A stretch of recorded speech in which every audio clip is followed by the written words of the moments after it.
So this is the B&T Atlas PSR bipod. I've had this thing for a couple of years now and I've really grown to like it a lot, but I've added a couple things to make it a lot more useful for me.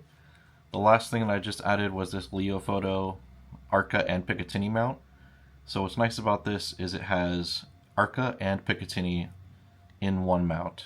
So a lot of my competition guns have Arca on the bottom, and a lot of my AR style stuff has picatinny at the bottom. So now I don't have to worry about trying to add Arca rails to my ARs and put pic rails underneath Arcas and stuff like that. So now I can just swap this between rifles really easily. The other things I've done to kind of upgrade this functionally is this Annex defense lockdown lever. When this is up on the front of the gun, it makes this a lot easier to adjust one-handed when it's all the way up there instead of trying to screw this with your fingers.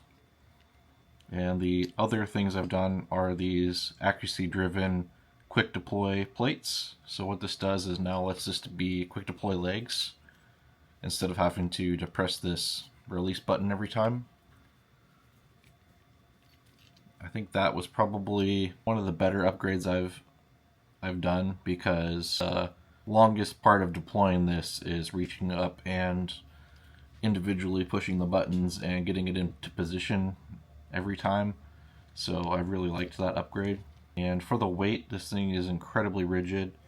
I haven't personally found another bipod that is similar in weight like this that is this rigid. I will say that the AccuTac bipods are really awesome, but they are super overbuilt. They are like tanks. They're super heavy though.